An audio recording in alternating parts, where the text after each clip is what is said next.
Anyways, Pickle said that either it was in the room he was speaking to the spirits, or outside he said that he saw Satan appear. Obviously, he was startled and absolutely terrified of having Satan in the same room as him. So the kid fucking ran once again. Hi, everyone. This trip story is long, but from what I've heard, it's terrifying. So smoke something, drink something, sit back, relax, and enjoy the story.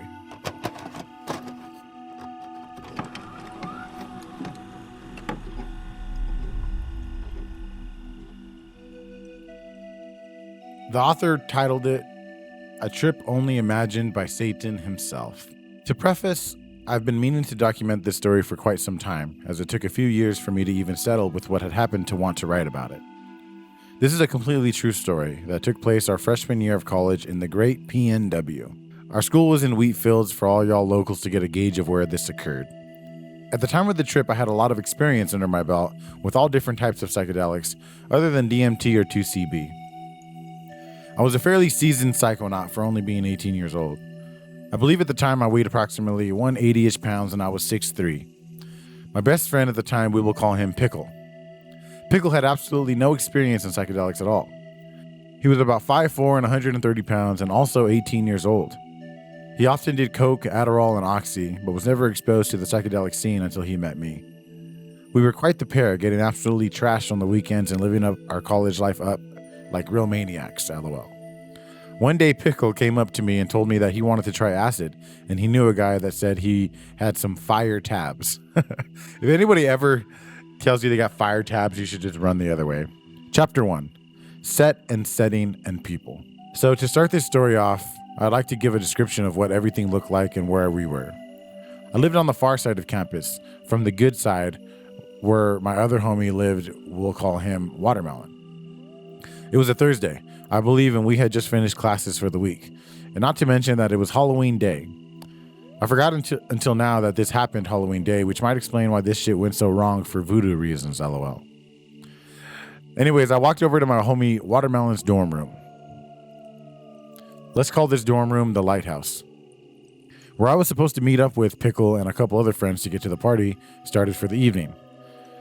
By the time I got to their place, the sunset was in full bloom, so it must have been about 4 or 5 p.m.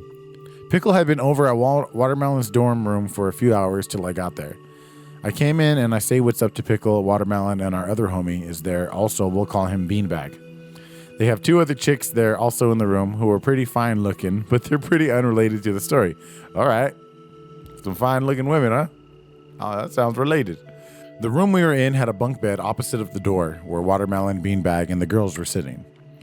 Anyways, they had been drinking prior to me being there, and Pickle was pretty buzzed but not super drunk. I told him that probably wasn't a good idea his first time doing acid, and it could make things a little more unpredictable for him or dull the effects. Oh, I wish they had dulled them. I took a few shots while I was there, and Pickle pulls out the tabs that he picked up. The tabs. My Pickle pulled out a baggie with aluminum foil that had 6 blue gel tabs. I never even seen gel tabs in my life before. About 1 to 2 millimeters by 1 to 2 millimeters. When you put them in your mouth, they kind of bursted and dissolved into this minty flavor, which was really nice. I told him that I've never had or even heard of someone I know taking gel tabs before, but I was super stoked to try them. I knew that they had the potential to be stronger than paper tabs, but I had no clue how much stronger they could really be. Pickle asked me what he recommends he take. I asked him if he wanted to trip pretty heavy and get the full LSD experience on his first trip, or if he wanted to dose a little lower his first time. I told him that I really prefer 2 tabs usually, as I find that usually tabs are underdosed, and I like to get the full effects from LSD, where I feel 1 tab, I don't really feel super trippy, man. I regret that last sentence that I told him so ungodly much. I should have given him only 1 tab. What was I thinking? This was his first time, for Christ's sake. So of course he chose to take 2 of the gel tabs, and I took 3 of them. Oh my God. I think the dealer said that each one was supposed to be 125 micrograms each, but I expected them to be 100 each, as usually either due to degradation or not accurate dosage by the person who laid the acid. Holy shit. The party was just getting started. Halloween night was about to be lit as a mofo. Okay, this guy writes, beautifully. I love it. And nobody was going to stop us. We chilled at beanbags and watermelons for about 20-ish minutes until we started feeling that internal energy from acid that just makes you want to move or go for a walk on the come up. It's important to note that watermelon and beanbag were not partaking in the psychedelics, and they were supposed to be kind of our lighthouse that we could retreat to if we had nowhere to go or we were freaking out. Anyways, all of us went down to the student store to get some snackies and juice for our long journey ahead of us. This is when I feel the acid kick in almost 10 minutes after we dosed the tabs. That's some strong ass acid. If you start feeling it 10 minutes after you take it, it's real and it's strong. I was a little concerned that maybe these were stronger than I had originally thought. The colors in the student store of all the fruits and drinks was awesome to look at. If you've never been to a grocery store on acid at night, you must go. Don't fucking listen. It is like a rainbow of consumer products that you just want to stare at. Gotta know, yeah, it's beautiful looking until you look up and you see everyone staring at you and you're walking slow as hell through the store and you forgot where the entrance is. Don't listen to this man. Got another story about that for another time also. We realized that we better skedaddle on out of there because obviously the trip was picking up speed and we were getting the acid giggles and awkwardness from the come up, lol. I told my pickle that we should go to our fraternity house and chill in one of our brother's rooms because he has a laser starlight with the water effect feature. He also had complete surround sound and lighted dim colored lights all around the room. Incense burning with a slight gentle fan that blows just enough to get your hair to tingle. Basically, it's a room to trip tits in and watch music videos. So on we went to the Animal House frat house. It's like I appreciate like really well written like authors writing these trip stories, but I also appreciate this. And in a sense, it's just like a different type of writing, but it's a lot more down to earth. He wrote LOL like multiple times already. I love it. I'm really into it. Shout out to you, bro. Arrival at Animal House and reaching the plateau. It took Pickle and me about 15 minutes to walk to our frat house where we got there right at about nightfall. Our frat had no parties at our house that night, but we're hosting a dual frat party at one of the other frats' houses. So when we had gotten to our fraternity, people were obviously pre-gaming super hard for this soon-to-be legendary night. I think it might have been a little overwhelming for Pickle at first because I think he was starting to come up really hard now. I could read Pickle's body language and that he did not want to be in the hallway where drunk idiots would fuck with us if they caught wind that we were sailing pirate ships with our minds. I took the hint and pulled Pickle into one of our really chill older brother's rooms. Not the tripping room, but the one next to it. This room honestly gave me bad vibes sometimes as it was just always fucking cold, dark, and just laid out absolutely awful for 3 guys to sleep in there, lol. Anyways, there was a poster of this hot-ass babe in a bikini on the ceiling of the room that took up about 40% of the ceiling. We were just chilling in there, waiting for the acid to really take hold when I got a message from my Big's friend. A Big is an older student in a sorority of the opposite sex that littles you, in other words, making you basically their child that they look after when we go party, do stupid shit because we're freshmen, and they basically become your family at college.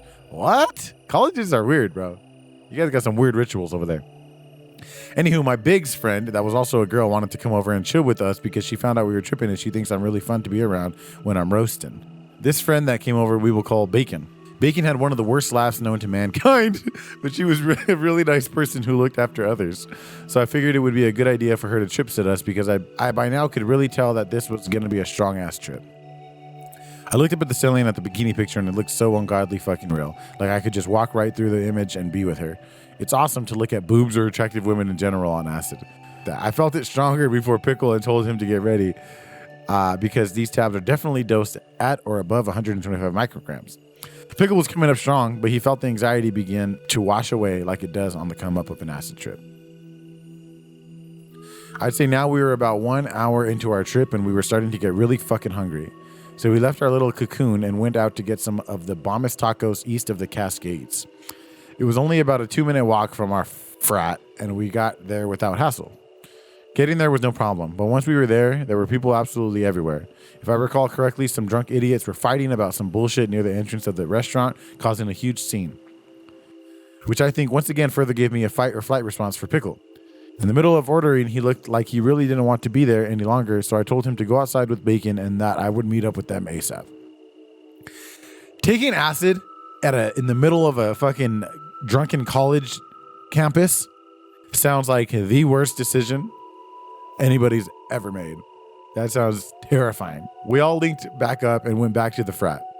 We went back to the same room we were in previously and ate a quick dinner before the real blast off. I ate all my tacos, but Pickle didn't touch a single one. I told him he should eat something so that he has some fuel in his body, but he refused other than drinking some Coca-Cola. We finished dinner, and now it's time to continue on with the story. Thanks for hanging in this far if you have. Haha, I promise it is worth it. Dude, this is so interesting to hear. Like, to me, this is so interesting because you hear other people's opinions of their personal trip experience. And it's just so much knowledge and so much different ways of experiencing. And it's like, it's obviously always anecdotal, but like, it definitely feels like there is knowledge in these stories, especially if you're getting into something where it's like drug and alcohol counseling, like what I'm really working towards, and things like that. There's so much beauty and knowledge in trip stories and trip reports, and I think it's very, very underrated. To the tripping room where the blast off ensues. After we ate, we decided to leave that dark, bad vibe dirtbag room behind and go somewhere a little bit more my taste. We went into the trip room and turned the starlight projector on, the fog machine, put on some Vic Mensa, Lil Dicky, Kendrick Lamar, and Childish Gambino music videos on the big screen. Turned the subwoofers up, lit the incense, turned on the fan, and got ready to really melt into the music. We all sat down in there where Bacon got kind of bored because obviously she wasn't tripping. So she left us for a bit and said she'd be back. She was just going to go drink with some friends for a bit in the other room. Me and Pickle are absolutely frying tits now, taking those deep breaths, just trying to hang on to a grasp of reality. The homie who sleeps in that room came in and was said, "What the fuck is going on in here?" in a joking, friendly manner. He knew we were roasting titties and left us alone and told the others not to disturb us for the rest of the night. We chilled in that room for probably an hour until Pickle just got up super quick and said that he needed to go to the restroom. Man. I was like, yeah, man, no problem. Go for it. Things are about to start taking a turn for the worst. He comes back and told me that he was just feeling a little cramped and felt like he had to get out of the house for a bit. I think I went with him outside for a bit to smoke a cig and chill with our bros out there. We chilled there for some time and I wanted to go in because it was freezing fucking tits. I left Pickle out there with the homies and he seemed like he was doing perfectly fine. I go back to the trip room where Pickle and Bacon both meet up with me after about 10 minutes. We chilled some more and Pickle said that he needed to go to the bathroom again. He left the room and we waited and waited and waited. After about 20 to 30 minutes, I was like, where the fuck is this guy? I'm supposed to be watching him and he just disappeared. I looked everywhere for that kid for like 20 minutes and could not find him inside the bathroom or outside. Eventually, me and Bacon go outside and I start calling Pickle's phone. I'm starting to get kind of concerned now because I could tell prior to Pickle leaving to the bathroom that he was feeling a bit anxious or antsy. Eventually, he answers his phone after I tried it like 8 times. I yelled at him where the fuck he went, and that we've been looking for him and are worried about him. He mumbled some gibberish on the phone, and out of nowhere, this kid comes up from behind me like he'd been right there the whole time. You're like, where the fuck did you go, Pickle? He said something like he just had to get out of the house again, but I'm still perplexed as to where he actually went for that whole time. We all agreed to go back inside, and Pickle stated that he wanted to as well. The point shit starts to hit the fan. This kid is very descriptive. I'm very much enjoying myself with this story. Cheers. Thus far, I believe that only about 1.5 hours has passed since we initially dropped the acid. Oh, I just got high right now. At some point around this time, Pickle realizes that he dropped the last tab of acid that he had somewhere between the lighthouse and the frat. I tell him that it's not worth worrying about now and that he should just enjoy the trip because we can always buy more acid later. So we're chilling once again in the trip room, talking to the other guys in our house and smoking hookah in a big circle and still all just vibing as we like to do. When suddenly Pickle gets up super fast again and says that he has to go to the bathroom again. We all kind of joke to him and say that he better not run away this time or we're going to beat his ass. Well, lo and behold, I don't know if that man ever made it to the bathroom or not, but he completely disappeared. I tried calling him dozens of times, looked all over our frat house, top to bottom and outside. I asked everyone that I saw if they had seen where Pickle went. Nobody in the house said that they saw him except for one guy who said it looked like he was going to go outside. At this point, I'm thinking, oh fuck, this kid is going down the rabbit hole and I don't have any benzos or trazodone or at all to stop this train ride to hell that is about to begin for this poor kid. At this point, I'm really starting to panic because I really don't want him to have an awful time, and more importantly, I don't want him to get in trouble with the cops because they're out in full force on Halloween looking for idiots like us to snatch up. I tell Bacon that I really need her to step up right now because I'm just beginning to peak on this acid trip and I'm barely going to be able to function either. She tells me that it is okay and tells me to go up to the room and just relax and watch music videos. Oh my God. So I go to the room and Bacon comes up and takes my cell phone so she can get Pickle's phone number. At this point, Bacon called my big, who we will name Annie Oakley, and told her to come over ASAP. Annie Oakley comes over and we give her the full rundown of everything that is happening and we look to her to help us the fuck out of this situation. They both tell me just to stay in the room because they don't want to lose me too if something goes majorly wrong and this isn't really acid at all. I sat in that room absolutely frying my balls off for who knows how long. If I had to guess, it was at least 2 hours. The music videos looked like they were fucking really right there. It was incredible how HD it was. The starlights were making magnificent geometric patterns on the ceiling and the smell from the incense was utterly spiritual. Like you were standing before Buddha himself. Woo! What a description. I don't know if that would smell good though. I have a feeling Buddha didn't smell too good. The breeze from the fan would hit the back of my neck and cause the hair on my neck to stand up. It felt like electricity running through me. I really wanted to go help find my best friend, but I was in absolutely no condition myself to be running around town playing Where's Waldo on a Halloween night with a bunch of creepy ass costumes and crazy ass shit going down on the streets. At some point, the fraternity brother's room I'm chilling in comes back from the party.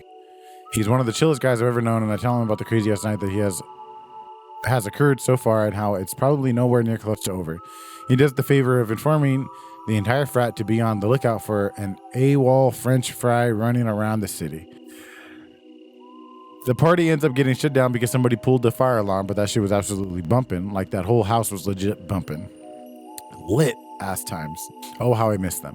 Continuing, basically all my older frat bros come back and we inform them of everything that has happened and tell our president that we need to find this kid.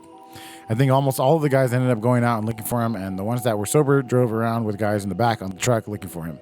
Wild ass times. They all told me to remain once again, where I decided at least to go outside and chain smoke my worries away. Found at last. Just kidding. While I'm smoking my cigs, I suddenly get a call from my big. At last. It must be good news, right? It is. I can't exactly remember, but I believe that they said that they found him just wandering down some random street, going the opposite direction of anything at all. They brought Pickle back to the lighthouse, where both Watermelon and Beanbag came out to help Bacon and Annie Oakley. Bean and Watermelon were also in the same frat as me and Pickle, but we had different social circles in the frat, but still good friends. No, this part is all from what everyone in the story told me about 5 years ago, so I may have to bridge the reality of what exactly was said slightly. Basically paraphrasing what happened. Anyways, Bacon, Pickle, Beanbag, and Watermelon, as well as Annie Oakley, all went to the top of the dorm where they have huge fire pits. They just sat there and chilled with Pickle and asked him where the fuck he went and what he did and if he was okay. They said that when he went to the bathroom, he started feeling a very overwhelming feeling, like the kind of that often causes bad acid trips when you start to feel yourself losing control. And rather than just releasing into the unknown to the other side and seeing a truly spiritual moment within yourself, your consciousness is left scrambling for any sense of reality left to cling on to. I know this feeling well. Except it all faded away too quickly for him, he said. He said he felt like he was in a bad trip, but he couldn't tell really yet. Pickle said that he felt like the trip was still building, and this was about 4 hours into our trip by now. I was starting to come down at this point a little when I got the call from Bacon and Annie. I told them that Pickle should not be feeling like this, like he's still coming up, and that he should be at most at the plateau still. I guessed that my big, aka Annie and Bacon, deemed that Pickle was in a good care of Watermelon and Beanbag and the two other girls. So they left to go back and have a fun rest of their Halloween night, even though most parties were getting shut down by now by the police. They deserved it. They both went above and beyond to find that kid the first time. I don't know what came over Watermelon and Beanbag to think that this was a good idea, but they left Pickle alone. I presume because both Watermelon and Beanbag wanted to get laid by the two hotties they were working the entire night, which I understand, but damn, we were pledge brothers. You have to look out for your little bros. In any case, they let that kid run free and wild to roam the wild streets of Halloween Town. Pickle is on the run and shit is getting real. Okay. Holy shit, this is a long ass video. I hope you guys are enjoying. I can't fully remember, but I think that Watermelon called to tell me that Pickle left and that he was going to walk back to the frat alone. The same exact path that we took earlier that day. If I remember what he told me correctly, he made it to the frat, believe it or not, but he didn't think at all for a second to go upstairs to say what's up to everyone. I'm guessing that it must be around midnight at this point, and some people are starting to pass out literally for the night. But Pickle went into our main historic room where we had a lot of our meetings in our frat. Pickle told me way after we found him that he felt like he was talking and seeing the spirits of the people who had actually founded that fraternity, and that they told him that the fraternity had many more ties to the Illuminati, and more specifically the Freemasons, which the frat actually did way back long ago. Pickles also told me that there was a lot more that you could learn about these fraternity secrets in the books and underneath the lampstands, which there was a secret message written by a guy from like 1890 talking about some secret, I don't know. I don't really remember in full detail all the stuff he said. After I post this, I may reach out to him and get his updated version of the story so I can really get this as accurate and detailed as possible for those interested. Anyways, he basically had an out-of-body experience in that room on the couch and was literally talking with spirits of our fraternity's past. This is when things take a turn for the absolute worst. If you take acid a lot, and high doses of it, you know that reaching to the point of speaking to spirits that aren't there is like an absurd dose of acid or reaction to the acid. I felt in no way even remotely on the level that this kid was on and said that he was on. I had a really normal trip and it felt like real acid to me personally. But there was a lot of body load and I felt while on the trip, which I suppose could indicate a research chemical sometimes. Blah, blah, blah. Anyways, Pickle said that either it was in the room he was speaking to the spirits or outside he said that he saw Satan appear. Obviously, he was startled and absolutely terrified of having Satan in the same room as him. So the kid fucking ran once again. This time he was running like fucking Drew Brees if Joe Exotic's tiger were chasing him. I can only imagine what people on the streets thought when they saw this kid booking it full speed down the street, absolutely screaming out of pure terror. And I'm not saying that this kid only ran like 1 mile. No. He ran at least 4 to 5 miles out to the middle of fucking nowhere. And if you know anything about Eastern Washington, oh, that's really weird. Okay. You know that wheat fields are fucking everywhere. And it's very easy to get turned around if you get turned around in a valley of hills and you can't see the horizon to gauge direction of town. Holy shit. Keep in mind now that it was probably about 3 to 4 a.m. and it's absolutely freezing cold. It was probably 34 degrees Fahrenheit that night. And Pickles was only wearing a t-shirt and a pair of pants, I think. So him getting hypothermia pretty quickly was a real possibility at this point. At this point, I had just about given up trying to find this fucking kid. I didn't know what else to do. I didn't know if he was abducted, killed, lost, hurt, arrested, etc. Last I heard from him, he was from the phone call to Watermelon and began Beanbag telling me he was leaving, and that was like 1.5 hours ago. At this point, I just assumed that maybe he went back to his dorm and can't message me because I forgot to mention that he lost his phone before being found the first time. So yeah, I figured he must be okay. Like, how could shit still go wrong? Well, it definitely goes even more wrong. Grand Theft Auto. What? Well, this is when things go from just being a bad situation to a really fucked situation that could have landed my best friend from some serious jail time. Somehow, out there in the middle of middle of nowhere, he found a car, a little 1990s Toyota Corolla shit car that had a pair of keys still in the ignition. Well, how else do you get away from the devil faster than walking? Steal that fucking shit like it's GTA and you just finna respawn after all this anyways. Yep. Pickle stole a fucking car to run from Satan himself. He was literally having the worst trip I've ever heard in my life or ever read.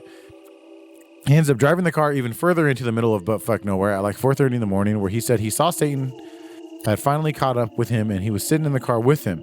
He parked the car in the middle of a freshly cut wheat field and laid in the dirt and stubble from the cut wheat.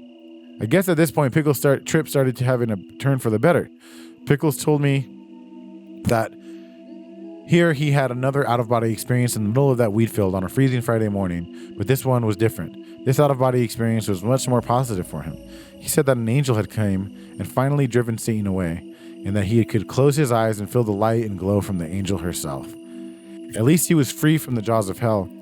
He said that he had some other extremely profounding stuff happen out in that field that he knows he'll never even begin to explain what he saw and learned. He truly had complete and total ego dissolution. He had no recognition of who he once was at all, or the fact that he was even on a drug. Pretty sure that he told me that he said he forgot that he had taken acid earlier that day and that he was fucking insane and psycho the entire time. This uplifting moment was completely ruined, however, when the farmer came out to see why the fuck a car with its headlights still on was parked in his field. Pickle said that it was still really dark on the ground, but a slight sunrise glow was illuminating the distance, so he could faintly see the farmer's silhouette. The farmer could super vaguely make out a person, but it was much harder for him to see Pickles because he had the hill behind him. Anyways, Pickles fucking ran once again like Forrest Gump for his fucking life. Pretty sure he said the farmer had a shotgun with him too. Pickles was high enough on that hill, though, to see what direction town was in. So he knew he could make it back home, which was about a 6 to 7 mile walk through dirt roads and wheat fields. Pickles said that this walk was very spiritually awakening. It reminds me of a camel and its owner walking the dunes in a sandstorm in the Sahara. Anywho, Pickles managed to make it all the fucking way back home. I have no clue how he managed to because he was still tripping super fucking hard. His roommate and good friend finally took him in and gave him a bath and got the situation kind of under control for Pickles. They give him a bath? I ain't giving my homies a bath. Pickles' roommate found the mystery set of keys and asked Pickles where the fuck that he got them from and whose they were. Pickles legitimately could not remember that he had stolen a car or that any of that had even really happened at all. He was having major ego dissolution for close to 4 to 5 hours, and his short-term memory was grasping for reality most definitely and not processing a single fucking thing that entire time. Situation under control. Pickles' roommate called me and told me that he had Pickles and that Pickles told him to call me. This was like super fucking early in the morning now, like 7 a.m., and Pickles was still tripping about the same level as 1 to 1.5 tabs of good acid. That's almost a full 12 hours after dosing. I think this is real acid, and I think that he simply had a bad reaction with acid and had a psychotic break and just completely forgot where reality was or what it even was. I was so fucking relieved to hear that we finally have this kid somewhere safe. I was driving around all morning, all over town looking for this kid prior to this call. I was completely sober at this point, like the last effects I had were over 5 to 6 hours. So it's very odd that Pickles was tripping super heavy for over 12 hours while I was completely sober 100%. Continuing, the roommate told me that he found a pair of keys that aren't Pickles, and he thinks that they might belong to a stranger. I was so fucking confused. This story was beyond my wildest imagination. His roommate said that he was going to contact the campus police and turn in the keys. God bless his fucking roommate because he went down to the fucking campus police and turned in the keys. The police officer said that the car had been reported stolen earlier that night and that they were looking for it when they got a call from a farmer that said a car was sitting in the middle of his field with the cabin lights on and the door wide open. The police officers found an awesome surprise that my friend left, which was his wallet with over $300, his credit cards, his fake ID, and all his real IDs. The police officer told Pickles' roommate that to have Pickles come down and pick his things up. Pickles' roommate really pulled a super fucking clutch move because he explained to the police officers and the woman whose car was stolen exactly what happened, and that this was really just an absolute situation gone to an absolute shit in a handbasket, and he never meant to actually steal the car. He was just using it to run from Satan. The police and the car lady were all super fucking understanding, which I applaud that campus PD because the situation was already so horrible. If they involved themselves immediately, I think that it would have done even more psychological damage. The officers let the roommate go back to Pickles and take care of him for the rest of the night in their dorm room. I was so stoked that everything seemed like it was going to be okay. Pickles would come down in his room with 24/7 supervision, and we'd basically take care of him till where we thought he was good enough to address the cop situation. Except his roommate said that he was still tripping pretty strong from the acid, even from the hours between 8 to 11 a.m.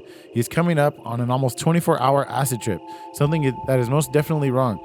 This entire time, I forgot to add, I was trying so desperately to find someone with some benzos so I could avoid this kid having to go to the hospital. Maybe it's a good thing we never got them, because if it wasn't actually acid and was a research chemical that counteracts with benzo negatively. Improvement or no improvement? Sadly, as we entered into the PM hours on Friday, Pickles was still tripping way too hard. He was super fucking exhausted and was so fucking ready for this hell to stop. Pickles' roommate decided that it was time to call Pickles' parents and inform them what was going on. This was approximately a full 24 hours, about 26 hours. This kid was tripping fucking bonkers, man. I felt so bad for him because I knew that his soul must feel like it's been shattered into a million pieces 10 times that night. Pickles couldn't believe that he stole a car at all and said that he had zero recollection of doing that whatsoever. Even after the trip was completely over, he doesn't remember actively stealing the car from its initial location. His parents decided to drive out to our school and pick him up their son to be taken to a hospital. They drove him back home over 300 miles away to be admitted to a hospital there in their hometown. The time they got to the hospital was approximately Saturday morning. We are well over 24 hours into this kid's trip now. When they approached the hospital, Pickles told me that he thought that his little sister next to him was a demon. It really fucked him up for a long time after this, because he said that it was so hard to see his sister for who she really is when he feels like he saw what she truly could be. Jesus Christ. I assume that there was some PTSD drama probably from this whole event and the event in particular.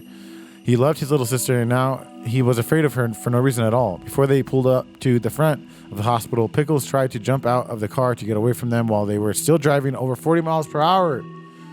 Luckily, his mom caught him and stopped him. Fucking shit. This is making me sad now, dude. It's not like funny anymore. Arrival at the hospital. Would you expect anything less dramatic in this story at this point? Because if you are wrong. When they get to the hospital, Pickles thought that he was being attacked by the security staff, doctors, nurses, and his own family. He told me that he tackled one security guard in their lobby and he had to basically be bear hugged by a big security guard into the ER. He scared a lot of his family in that whole event for a long time. They saw a side of him that they never even imagined existed. The doctors ended up having to dose him with, I think, 3 doses of tranquilizer and antipsychotic medicine. I can't even read. To get him to stop trying to fight his way out of there. He was still very much in fight or flight mode of thinking. The doctors had finally managed to put him down for the night and basically the whole next day. He called me a few days later and we were both just like, what the fuck happened, man? I couldn't believe the story first time he told me his half. I felt absolutely horrible and like this was all my fault entirely for giving him 2 tabs. His mom and dad were super understanding of the situation and knew that we experimented with drugs and his mom was really into acid at one point also. Okay. So they knew it was just a fucked up situation that couldn't stop spiraling until we called for someone to help us. The aftermath. Well, after Pickles finally came down to a functionable level, he was never really quite the same as he was before we dropped acid that day. His entire personality had seemed to have changed, and it was like talking to a complete stranger. It was really fucking sad and really heartbreaking to see and feel that. And it was the first time in my life that I knew that my actions and the things I did had a direct effect on someone else's life forever. It took me a really long time to process all of it. 5 years before I felt comfortable to talk about it. And even after writing this whole memoir of Geisha, it has really helped me to process what happened that fateful day and go over everything that happened. Pickles ended up dropping out of our school shortly after this whole incident happened. He said that he felt like he would never be able to focus the same on anything again or accomplish goals he sets before himself. He feels like he can't accomplish goals because he literally lost the ability to critically think after reading a sentence or anything that required the brain to produce some sort of thought computation. I felt like I directly affected someone's life so much that they are going to completely lose their college and career and a college life that they absolutely loved. I felt and still feel like an absolute idiot for giving that kid 2 tabs, but I truly didn't know what they were going to be so fucking strong. I don't know, it's possible that he just got a tab that was a bad one and it was super soaked with acid. The best way I could describe how he looked when he was gone is imagine someone trying to acid for the first time eating a 10 strip or thumbprint. It wasn't on this dimension anymore. Anyways, I want to thank any of you who actually took the time to read this. It is a completely 100% true story from front to back. I haven't talked to my friend Pickles in quite a few months, and I'd say we were hardly friends any longer as we separated by distance, money, and I just genuinely felt bad being around my best friend because I felt like I was the reason his life will never be the same because one stupid fucking decision. I don't think the doctors ever ran a toxicology screening to find out what the substance was. Pickles' mom called to talk with the doctor and tell him exactly what we took, looked like, and what it was said to be. I'll ask my old friend if they ever ran one on him. 5 years later, Pickles actually went back to school after taking a year-long break just to get his life back together and to start to practice conceptual fast thinking. I believe he is graduating from the same university but in a different city this year. He started working out a lot more after this whole thing and occupied his time by doing that religiously. He focused on getting healthy so he could once again accomplish his goals. Last I heard was that he's done Molly a few times since then with his new girlfriend, but he really fucking wants to do acid again because he feels like he didn't learn everything there was to learn yet. I told him to get the fuck out of here because he's lucky that he even has a functioning brain. He had major HPPD for years after. Like I said, he never quite came all the way back down. I love the kid and he's totally going to be one of my groomsmen in my wedding one day. Hope y'all can at least take a little something from this horror story. And also please let me know what you guys think of this shit. Let me know what you think of my writing. Well, you know, buddy, that was insane. I just read a fucking story for like 40 minutes long and I did not even second guess it. That was very entertaining, but sad. And I think is a reminder that maybe a lot of us need that just because you respond to a psychedelic or a drug a certain way does not mean other people are going to respond the same way. I feel really bad for that kid. I've had a very, very similar situation happen. It was not from just one acid trip, but a friend of mine completely lost his mind after multiple acid trips and psychedelic trips, and he became someone else and became paranoid. And last I heard of him, he was basically mentally checked out. He was no longer the same person. He was no longer able to live a normal life. He probably hates us, you know, and you feel an incredible amount of guilt because of it. Psychedelics are no fucking joke at all. They can and will fuck you up mentally if you do them too much, if you do them in the wrong setting, if you've never done them before and you take a strong amount, if you have pre-existing mental conditions. There is a lot of factors that go into psychedelics. And I think people, on top of overestimating the power of them and being too scared of them and thinking that if you take acid, you're going to fucking lose your mind no matter what. I think there's that side to it. But there's also this other side of people who think fucking acid and psychedelics and shit are just God's gift to the world, and that there's no downsides, and that no matter who you are, you take acid and you're going to learn the secrets to life and your whole life is going to get better. That is absolutely not the fucking case. To me, it sounds like you guys took acid, strong acid, and it sounds like your friend took way too fucking much.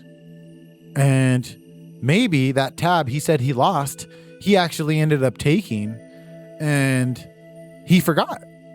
You guys need to be careful. People need to be careful out there. This shit is no joke. This is a fucking terrifying horror story. That kid could have crashed that car and killed himself. He could have crashed that car and killed someone else. He could have hurt somebody at that hospital who was just going to work that day. He could have, done horrible, horrible things. It should have been a terrifying. You could be in jail right now as his friend. There could be people and friends around him who could be in jail right now. He could be in jail right now. His mom and dad and his family and his little sister could have had the worst moment and night of their lives because they found something horrible happened to that kid. There are so many negative outcomes and things that could have happened from this story, and it's not fucking worth it. Set and setting 150% need to be important. And the guy who actually wrote this story wanted me to make it clear that he wants and to really promote things like benzos and trip killers, that they call them. There are things that you can take that will kill your trip pretty quick. But yeah, man, that is a terrifying fucking story. I'm sorry that happened to you. I'm sorry that happened to Pickle. Pickle, if you're out there, buddy, I'm proud of you. Seems like it took a lot of hard work to get through it all. But you're working out now. You're focusing on good things. You got yourself a girl. You're mentally strong enough to do Molly. I would not recommend doing acid in anything but a very, very tiny dosage. If that. To me, it sounds like you react poorly to LSD. Be careful. But I'm proud of you, Pickle. You did good, man. You're doing good. Stick with it. Proud of you for graduating. Proud of you for getting in shape. And to the guy who wrote this, I loved your story, dude. I think it's going to help a lot of people. Thank you for letting me share it. This might be one of the longest videos I've made in a long time. But if you guys made it to the end, you guys are fucking awesome. And I appreciate you.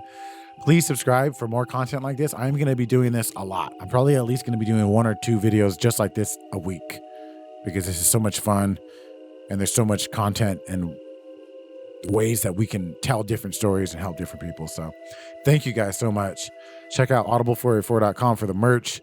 Click the join button to join the community here. When we do live streams, you get emojis, you get a lot of different perks. Just click that join button. It helps us out a lot.